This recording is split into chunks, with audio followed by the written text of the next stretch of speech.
Welcome back to Geekshow Helpdesk. Yeah. Hey, Waiting for guys. James to talk, but Does he's not. nobody interrupt Tony anymore? No, I just let was him do waiting his for own you thing? two. You've been gone a long time, man. Oh, stuff's different, Jaron. We gotta change this. And Yes. Squink, Jeezy Pete's, man, we gotta tackle on Tony. Look at him. Look You at know all what? the Just all do the the self-esteem intros. he has. You've already started really well. Just finish off with the intros.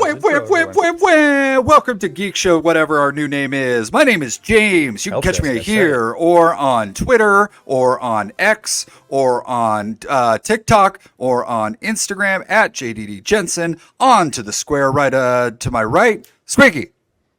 And I'm Squinky, and you can find me on Facebook. Pretty much only the only social medias that I do. And There you go. right above me we have Jaron. Hi, I'm Jaron. You can find me on Twitter at Jaron. And you can find me on Geek Show Arcade, my favorite of the two. And we got a host. His name's Tony. Hello, I'm Tony at Quad T Tony on Twitter/X and on other Geek Show podcasts. Great intro, guys. Great job. We're killing it. Can feel it in my bones. We gonna haven't be been quite an derailed even episode. once. I know. Owen is out for taking care of some family stuff, and Lando is out for also. taking care of some I'll tell family you, stuff. he went to a Maverick and he picked himself up 3 Bahama Mamas because he has no self-control when it comes to food. That's 3 and too many. He went to town, man. He even got the jalapeno kind, so those jalapenos are working themselves out. No permission needed. All right. Well, there you go. Let's see. Emails. Do we have any emails this week? Yes, we do. But Go before we ahead, get read started, this. I forgot. This is the Geek Show Arcade. This is the Geek Show Helpdesk, where we talk about tech, gadgets, and science-y related things. Okay, now we'll do emails. Wow, we're on it today. Now we're going to do emails. Time I to see do that emails. you have not taken the sound effect button away from Tony, even though he revoked my button 2 seconds James, after I had it. people have If I been was there, I telling me- could slap his hand, but I'm actually sitting in my house in Fern Lake. Prove it. James, people have been telling you to stop playing with your button since you were a little kid. So we'll just move on to the emails. Here, I'll go ahead and read this first one. Dear Gadget Spot, who do you think you... Oh, this is a negative one. Let's not read that one. Got an email from Von Hochhalter. He says, "Hey, Helpdesk hosts. Vaughn here again. I use Google's Play Store for Windows Beta through the Windows Store for my Android app access." Check out that branding right there. Google that. Play Store for Windows Beta through the Windows Store. That is a long name. 99% of anything available on the regular Play Store is there too. Really handy for accessing Android stuff while I am tied to a computer and can't really use my phone like at work. I didn't know Google Play Store was available on Windows. I thought it was only the Amazon Store. Wow. Interesting. So, you listener who wanted help with your Owlet app and other app, there you go. There's a solution for you. Boom. Thanks for writing in. And that's it. Okay. Let's Mom. move along to some articles, some stories, some interesting things to talk about. Okay, let's kick it off with a bang. FCC is finally going to vote on net neutrality. Whoa, you mean like almost 4 years after Biden got into the administration here? The wheels of politics are large and turn slowly. Yes.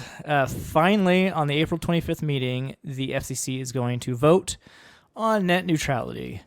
And for those who need a reminder of what net neutrality is, it's basically rules so that companies like Comcast out there can't charge you more for certain bits over other types of bits. And it's generally good for the consumer, is my belief. Large companies who control the bits don't seem to like it so much. Well, and there's also the aspect of it that the companies providing the bits can pay an ISP to prioritize their bits as well. So it gets you on both ends, both from the company and as the consumer. All bits are equal. in That's net the point neutrality. of net neutrality. Yeah. Yep. In a purely moral and just world, we wouldn't need something like this. Why, James? Because in the most ideal version of capitalism, companies should be able to compete in an open and free market for giving more and more benefits towards their individual customers. Now, in that being said, we live in a market where corporations meet with each other, borderline unregulated, and they close the doors and they make backdoor deals to learn how to screw the customer, and they fix pricing. And this isn't even like, I'm not even saying this as a liberal. It literally happens. These are things that happen. It's like when Facebook handed over private DMs over to Netflix, which was also in the news this last week. Womp womp. The vote. No, sorry. Go ahead. The vote's happening on the 25th. 25th of April. Is there any rumblings of which way it's leaning? Well, I mean, they voted 3-2 in October to reinstate net neutrality, like just put the proposal out. Oh, okay. So I imagine it's going to be along party lines. I don't know why this is a party line thing. It's kind of disappointing. I think it makes I'll tell you why sense it's a party for line thing. Lobbying. Yeah, you're right. Okay, that's it. That's it. I don't even know why we're doing this, because you know what's going to happen is we're going to repeal, if it does get repealed, or if it gets instated, they're just going to repeal it, and then they have all of this data that we thought was protected by net neutrality that then gets like the tarp thrown off, and then like they get all of that data that we thought was protected that's now not protected. It doesn't matter. None of this matters. None of this matters. Existential crisis over here for James. Yeah, a little nihilistic What has this all been about? What are we even doing? I can't find my USB-C to regular USB cord. I can't find That's going to be a problem, I guess. Squink, what do you think about that? Not his USB-C cord. That's tragic. Yeah, the whole USB-C cord thing. And he's gone. Who knew? He just left. Yeah. I'd have to see I like details. I'd like to be pragmatic about things. But until you understand what it is they're talking about specifically, when you get down to the nuts and bolts, that's where all the trouble is or isn't. And I haven't actually looked into it at all because I'm wildly unprepared since I wasn't supposed to be off tonight. But I haven't really looked into it all that much. Just generally speaking, I like the idea of net neutrality as a consumer. Yeah. I think that the internet is to the point where it does need to have. It's so important to our society in general that there needs to be some way to regulate that, kind of like we have with, the railroads and the power and water and things. Yeah. Like So that. the thing is, they could accomplish the same thing by making internet access a common carrier kind of situation, Right. like they did with the landline phones, 40 years ago, 50 years ago. They could accomplish that kind of regulation if they wanted to. Yeah. And back then, AT&T had all the long distance lines, and when that came into place, AT&T all of a sudden had to sell access to their lines to other companies that could resell that. Was that back when they were called Bell, I think, or something? Yeah. Well, Bell, they were Bell they were AT&T, and AT&T was made up of a bunch of smaller regional Bell companies. So you had Intermountain Bell, you had Pacific Bell, 9X was essentially New York Bell, and when it got broke up, I think they broke it up into 7 regional Baby Bells. That's great cheese, I gotta say. That is good cheese. Yeah, but AT&T maintained the long distance lines. The parent company maintained the long distance lines, and then they let other companies, They had to the lease Baby them out, Bells, as basically. well as like MCI and other companies like that, were able to sell access to Yeah. the existing infrastructure. Okay, kind of like what those smaller telecom companies do with AT&T and Verizon's infrastructure to buy bandwidth and whatnot. Yeah, and then they can resell it with whatever however they want to package it. things they want to do it. And you could accomplish the same basic thing by making and this is a really overview. It's not no specifics here, but they could make internet access a common carrier situation as well, and then that's one way they could approach this. Yeah. Cool. I feel like I learned already, and we're only 10 minutes in.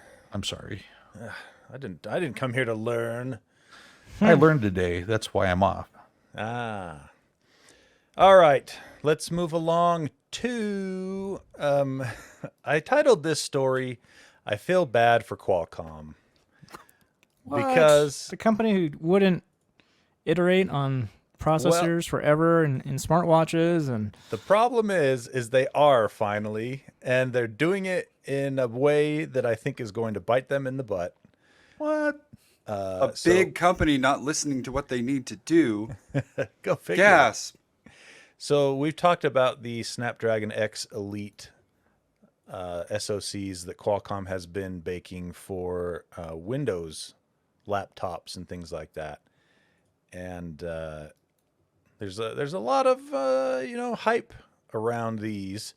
And recently, the Snapdragon Elite what do you call them? Benchmarks were leaked on Geekbench, and they are actually beating the i9 13900H, the 13700HX, and the Ryzen 9 8945HS by a good margin.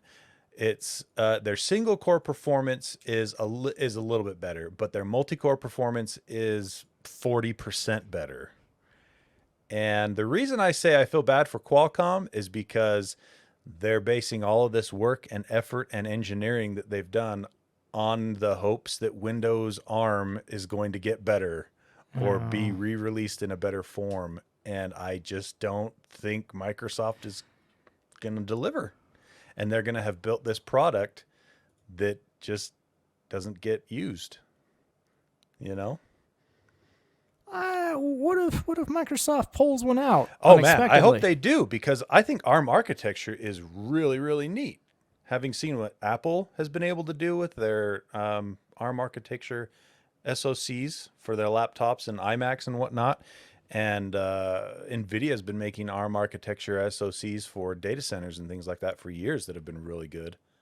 So I think it'd be great if Windows actually was able to do that. I don't have any faith in them. They've tried this already and they failed miserably. Who's the nihilist now, guy? What's up? I am a nihilist. I hate myself. It's fine.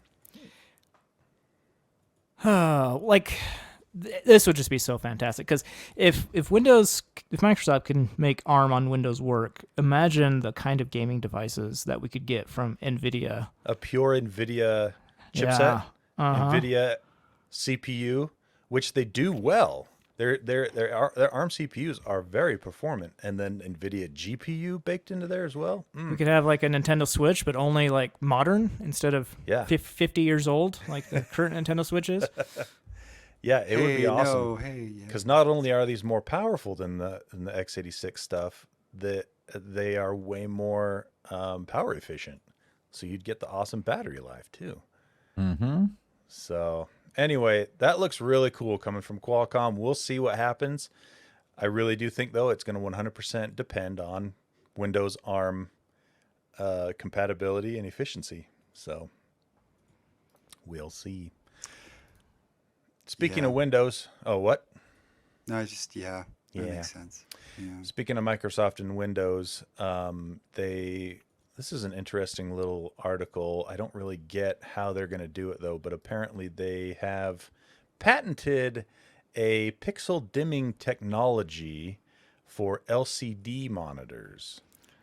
Have you been taken in by an April Fool's joke, Tony? No, this was from March 28th. I don't believe you one bit. There's You can two check it kinds out. of jokes, Tony. Jokes that you got and jokes that you're going to get. Which one is this? One that you got or one you gonna get? This is neither. It's not a joke. It's the real deal. Okay. But one thing you have to remember, though, is it is just a patent. They don't have any working hardware for it yet. And that's why I'm very curious, is because I don't see how this technology would even work, to be frank, because It's still an LCD. It's you still know? an Like, LCD. You know, the light shines through it, and so Yeah. you can't. The only thing I could think of is if they're trying to go the opposite direction of an OLED, where with OLED the light stops because it's off. That pixel is off. But if they're trying to make it so the LCD panels can be brighter, and they're trying to increase the brightness level of a monitor on a per pixel, It's still like dictated by how bright the LEDs are right? in the But device itself. you would get more contrast if you have one pixel dimmed and one pixel not dimmed. But it's not dimmed. It's LCD. It's like the light shining through. And That's the whole thing that it's saying it'll be able to do is dim the LCD crystal. you got taken in, man. It's a real thing that they're working on apparently. They call it pixel luminance for digital display technology, and supposedly it describes problems with pulse width modulated signals and VRR displays because their frequencies are set to higher than the display's frame rate. Anyway, they're saying that the end goal is going to be to have this work with VRR displays as well. So, I don't know. But Well- that's at this point, it's just a patent application, though, correct? it's just a patent application It at hasn't this even point. been granted. Yeah, it's years away from. It's them saying, this is what I think we can do. Yep, basically. It appears this is a legitimate story, I told you. but it still doesn't make sense with my doctorate of nothing. All right, I should be able to say what is real or not. Jaron, come on now. Do you think I would bring an April Fool's story to... Do I look like Owen to you? Would I bring an April Fool's story thinking it was real? Thinking Lando, not Owen, but okay. I Do stand with look Jaron. like He's not Lando wrong. to you? I have way more facial hair than Lando. Like infinitely more. All right. Well, we'll see if anything comes from that and report back on it. Hey, it's a Microsoft day. What do you know? Microsoft Surface refreshes are coming. Yeah. Already? Remember when the Surface devices were like really cool? I remember when they debuted the Surface Book for the first time. I'm like, dang, that is an awesome device. And had one for work for a while and enjoyed it pretty much. Most of the time. I had Yeah, one most of the too. time. It was all right. They never iterated on the Surface Book though. Yeah. Like it was one model that they refreshed the innards a couple times and that was it. Did you use it? Because that's my issue with my iPad. Like I got one, but like I never use it. So, I I never mean, used I my used iPad it, either. I used it as a laptop most of the time. Very rarely did I ever detach the screen and use it as a tablet. I think I did it like twice Yeah. just because I could. Exactly. Rather than I actually needed to. Not because I needed to. Yeah. But it was an interesting concept. And like the original Surface device was an interesting concept. Like it was a detachable keyboard hooked to a tablet that can kind of be a laptop. Those are everywhere now. And then they debuted the Surface Laptop, which has never really been that great of a machine. Like it's built well, but like the innards inside it just have been. They always underpower it. They do. always shoot for longer battery instead of higher performance. And I guess if that's your goal, then they were hitting it. But Yeah. So Surface Book, that's been gone for a while. They don't even iterate on that anymore. yeah, The Surface Pro 10 and Surface Laptop 6 have been announced. It's exactly like the previous devices, slightly better internals, and it's only available for business. And so like the story itself isn't that interesting. It just makes me wonder like what happened to Microsoft? Why were the Surface devices so cool for a while and then just get so boring? the writing was on the wall for these though too, because the guy that was over the Surface division did he get laid off or He went over to Amazon. did he move? So he knew. He saw the writing on the Yeah. wall internally, and he's like, okay, well, they're not doing anything with this division anymore. I'm going somewhere where I have growth opportunity. Yeah. But they did add a Copilot button. That's new. Wait, let me. Woo!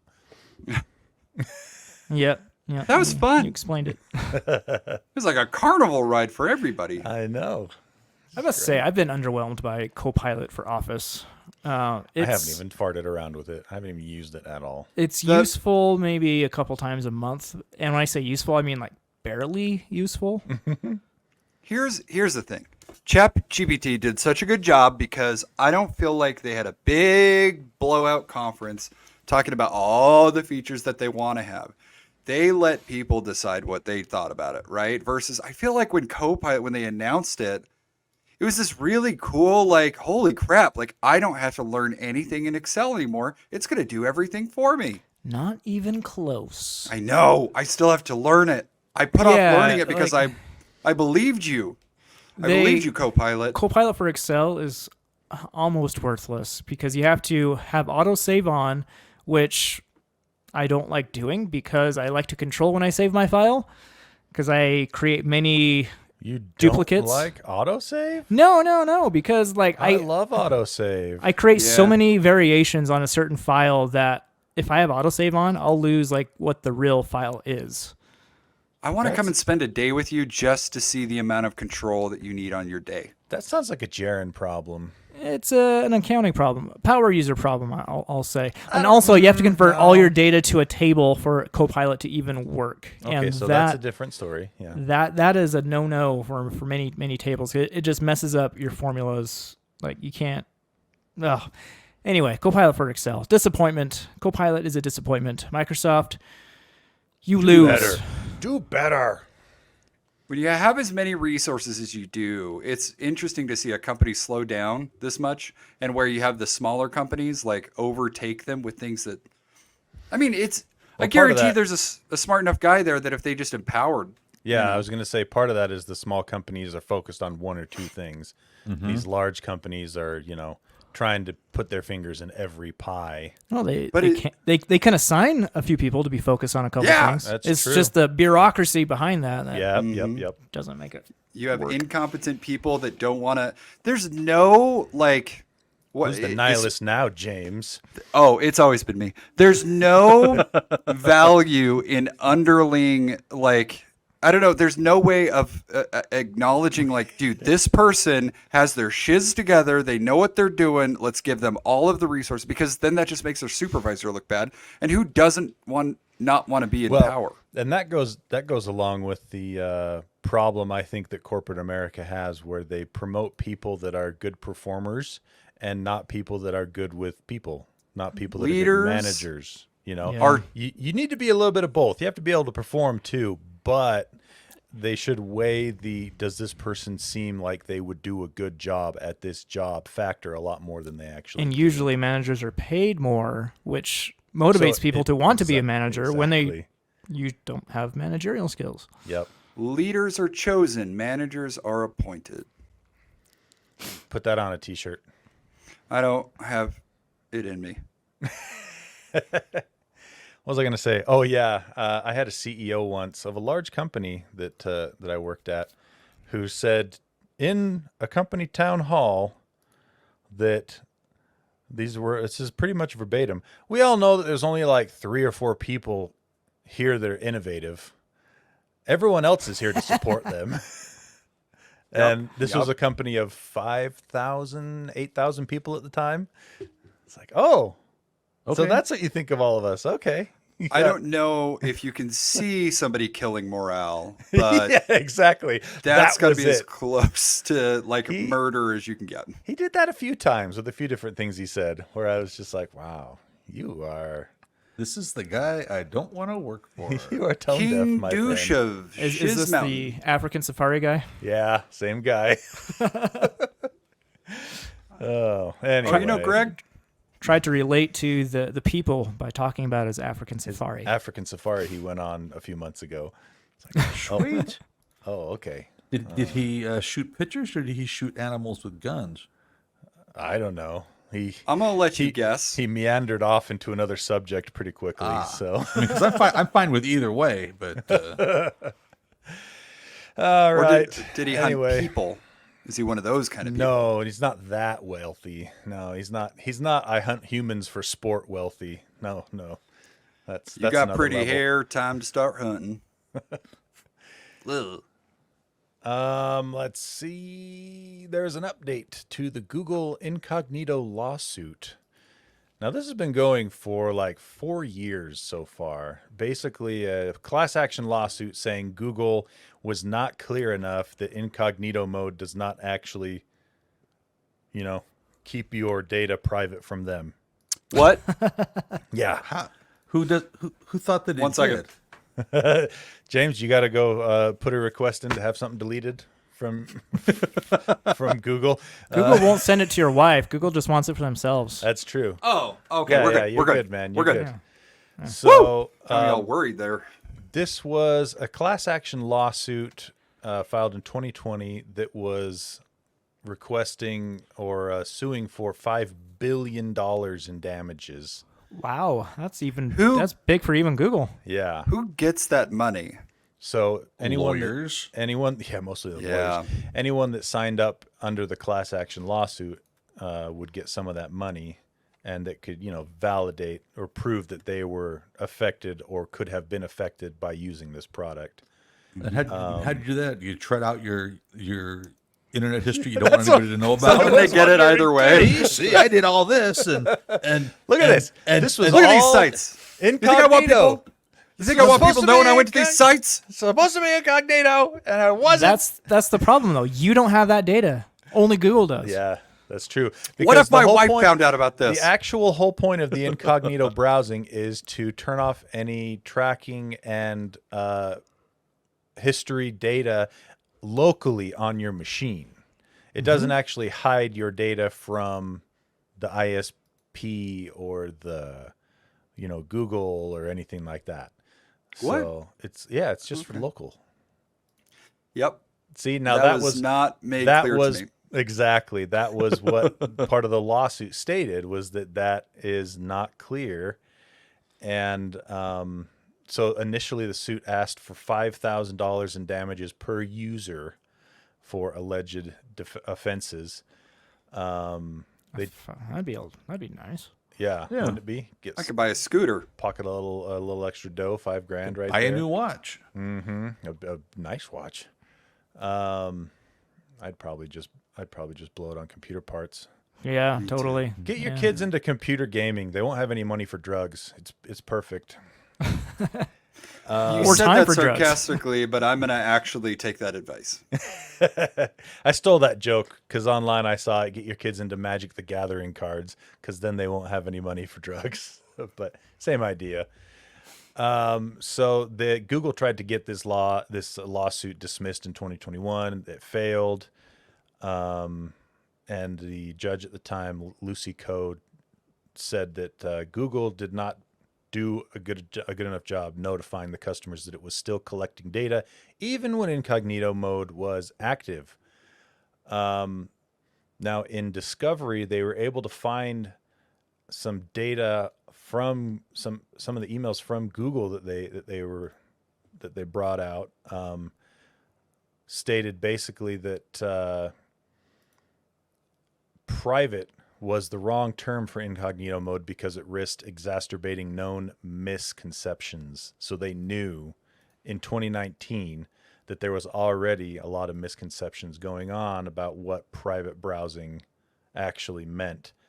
And in a later email exchange, one of the executives said, "We're limited in how strongly we can market incognito because it's not truly private, thus requiring really fuzzy hedging language that is almost more damaging." So they knew the whole time. Like, they totally understood what they were doing. There's no doubt about that. I mean, It's why certain companies, they require data in order to proceed with certain language, and it's crazy when they don't do that. And so part of the settlement is requiring that Google turn off third-party tracking cookies by default for the next 5 years. I don't know why they only specified 5 years, but it's already moot because Google has already announced that they're going to be turning all of that off anyway by the end of this year. So all third-party cookies for Chrome users will be disabled by the end of 2024, but they're replacing it with a new system called Topics API. It's a system that avoids cookies by categorizing browsing activities into locally stored topics. So still tracking what you do, but not as specific, I guess is what it is. Just slightly better, I guess. Just slightly better, exactly, maybe. So It anyway. sucks less, apparently. Exactly. It sucks a little bit less for the user, but this is, I mean, we've learned this already. When you're not paying for the product, you are the You. product. Yes. This is the same thing that we've known about Gmail as well. I read an article. I didn't put it on here, but there was an interesting kind of retrospect on Gmail. I think it was on Engadget.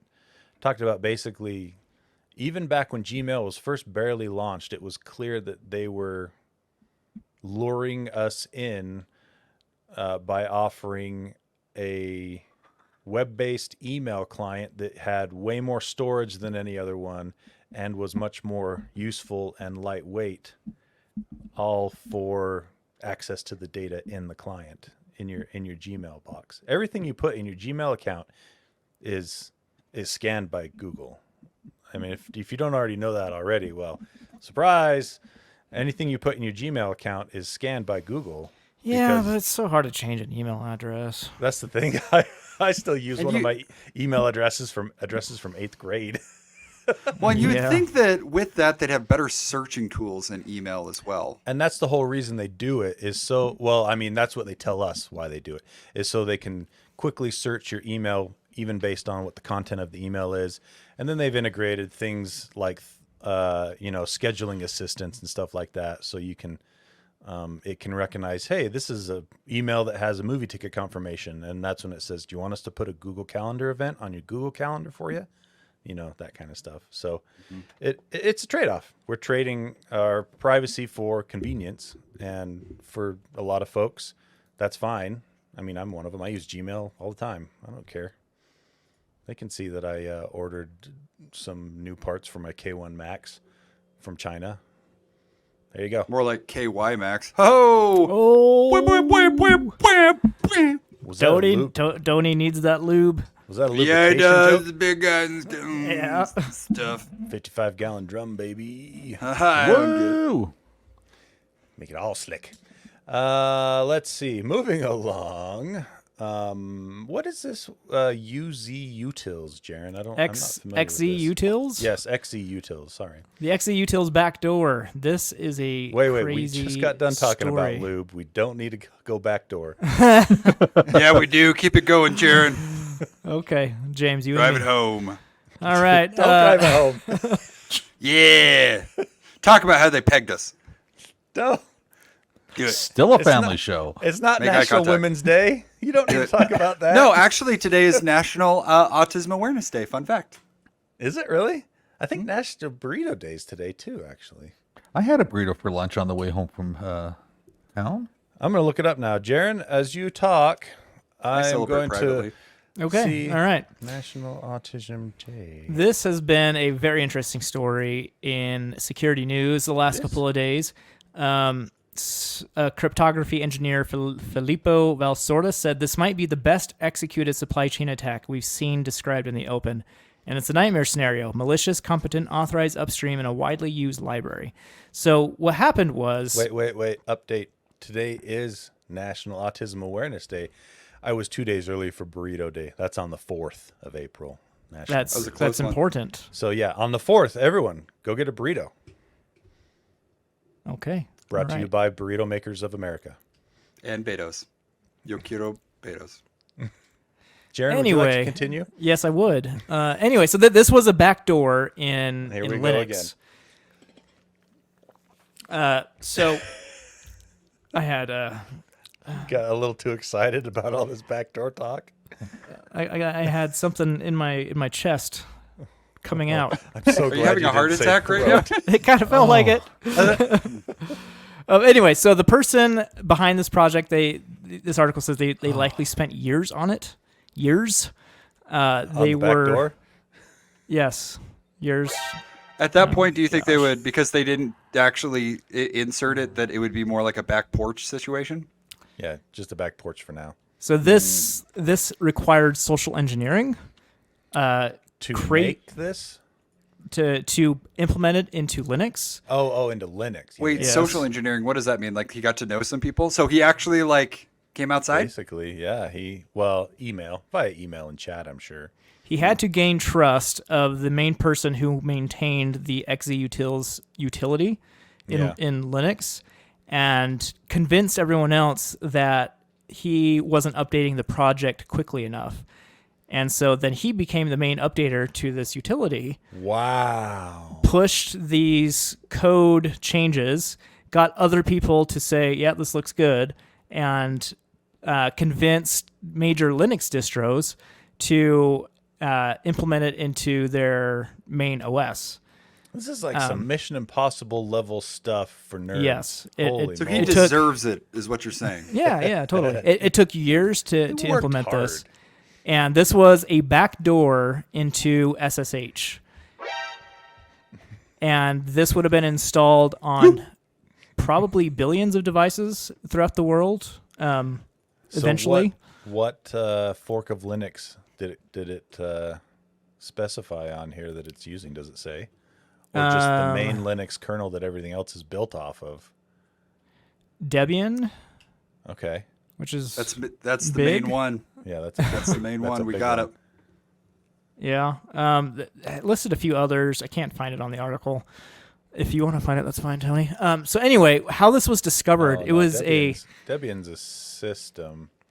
I don't think. well, that's a- Debian-based distros. Okay. So anyway, how this was discovered was a Microsoft engineer. He was just poking around and noticed that when he had invalid credentials in going to SSH, there was a half a second latency spike. The processor would spin up quite a bit, and there was like a delay of half a second. And this guy And noticed it and started This digging? guy noticed it and started investigating, and discovered this back door that could have infected pretty much the entire world. That's crazy. Yeah, it was Yes. Debian and Red Hat. Those are massive install bases. Yeah. So how the backdoor worked was that the malicious actor needed a private key, and basically with that private key, he could get in and do whatever he wanted. Oh my gosh. That's bad, right?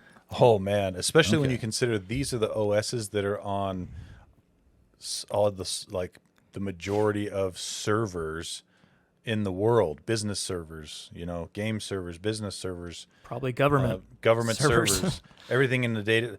The data centers run on Linux, and Red Hat and Debian are two of the most widely used. I knew about Red Hat. I wasn't too sure on Debian, but that's what the article's saying here. So yeah, that's a big deal. So were they able to patch it or what? Yeah, they found it. Luckily, nothing from what they can see, nothing's happened yet with this backdoor. So huge save by this random engineer in Microsoft, and it's Which is also funny because it's a competing platform. well, Microsoft is funny very open source friendly nowadays. That's true for Linux. Yeah. yeah. How funny would it be if they never patched it? They're like, and the patch is ongoing. I'm sorry. Yeah, right? What? We just told everyone about this and we haven't fixed it yet? So this makes you wonder what is out there that hasn't been caught. You know what this reminds me of is like, this is something you would see on a movie where someone travels back in time and has to create a backdoor into the vast, number of servers across the world to prevent some sort of technological catastrophe. And now he just got his backdoor closed. It's going to save us all. And we're all doomed now. Thanks, Microsoft. I don't know how to respond to that. That's what the story would be about. The movie story. Dang it. Yeah, it's not good. He saved the world. He saved the world. Yeah. This theoretical person that back in time. Yep. I'm not explaining it anymore, James. Okay. Just follow the story. All right. Yes. Is there any more, Jaron? I can go into the social engineering bit a bit more if you want, but yeah, that's the gist of it. And Thank you, random engineer guy. You Yeah. did us a solid. That's crazy that it never got exploited too. That's really good. Or that we know of. Yeah, that we know of. Yeah. But Crazy, I mean, crazy stuff. since it's all open source, they can go back and see exactly what was committed and when. So they have Right. a pretty good idea of the timetable. Well, I mean, obviously they can have a timetable when it was inserted, but how would you know if it was ever used? If the backdoor was ever opened? I mean, generally speaking, you can tell when it's inserted, but it's the used part that's the hard. Here. If it was used properly, protocols were followed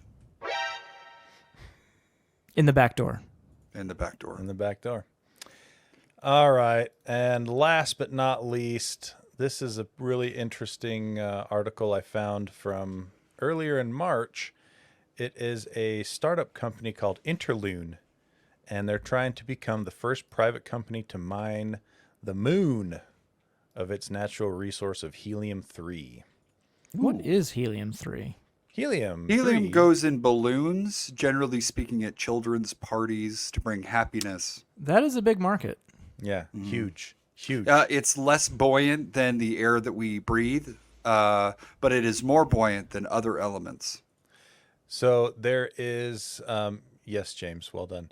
There That's all I know. is a lot of liquid helium and things used in quantum computing setups, medical imaging, and possibly down the line as fuel for or partial or part of the fuel of fusion reactors. Or the fuel of fusion reactors. That's what I was going to say. Yes, Nailed it, James. Nailed it. nailed it. So yeah, it's a very, very useful element with the way technology is progressing. Problem is there's no way to make more of it on Earth. And so that's why it would be really good if we could figure out how to mine it from the moon in a cost-effective manner. The reason it's on the moon and not on Earth is because it is basically In a different location. Yep. No, it's carried to the moon from solar winds, and Earth's atmosphere and magnetic field prevent it from breaching into into our planet and depositing there for us to gather up. So the moon doesn't have any of that problem, so it just smashes into the moon and gets mixed up into the dirt there. With the dirt, cheese, any mineral. All the cheese. So yeah, Interloon is working toward that and hopes to be under operations by 2030. That's only 5 years away. 6 No years way away. that's going to happen. Yeah, so they plan to have a pilot plant on the moon by 2028 and begin operations by 2030. That's ambitious. I don't think it's going to happen. That's If I'm being really honest. ambitious. Yeah. Especially since we haven't been back to the moon. Well, we finally did get back to the moon as a lander last month. A robot, they get all the robot. fun. Yeah, for the first time in like 40 or 50 years. But yeah, if it works, it could be really good. They just got a $15 million grant or funding, not a grant. So there you go. Mining on the moon. We're finally going to make Armageddon come to life. It's one of the best Michael Bay movies. We're going to crack the moon. I'm excited. Armageddon was all right. It was a fun movie. All right, that's the end of this episode. Before we go, big shout out to our awesome Patreon backers, patreon.com/helpdeskarcade. And if you donate $6 a month or more, you get a shout out on the podcast, which Jaron has for us right now. Thank you to David Roshinsky, Connor Kisaw, and Wiffleball Tony, Jason Eatman, K. Onda Cardinal, Lamborghini, Andy Bird, Be the 8-Year-Old, Tony, the Home Theater Geek, Travis Johnson by Geekshow Arcade Helpdesk stickers at Pieman Graphics on Etsy. All proceeds go to Lee George K's medical bills. Jeremy, No Name No Color, Keslow, Eric's Steinman and Cruz. Owen has Tech Cred +2, Matt Nelson, Harry Patch, Adam, Aaron Faulkner, Stuart Lloyd. History is there for you to learn from or repeat. Your choice. Ryan M. and Adam Echt. Thank you. All right, thank you so much. Okay, That's it. James, Alt. you want to do the sign off for us? Oh, yeah. Yep. Jared's Wait. got it. I got one. Okay, Jaron. If you don't want to do something, just say you're at a baseball game. Be an end user. Bahama Bombers.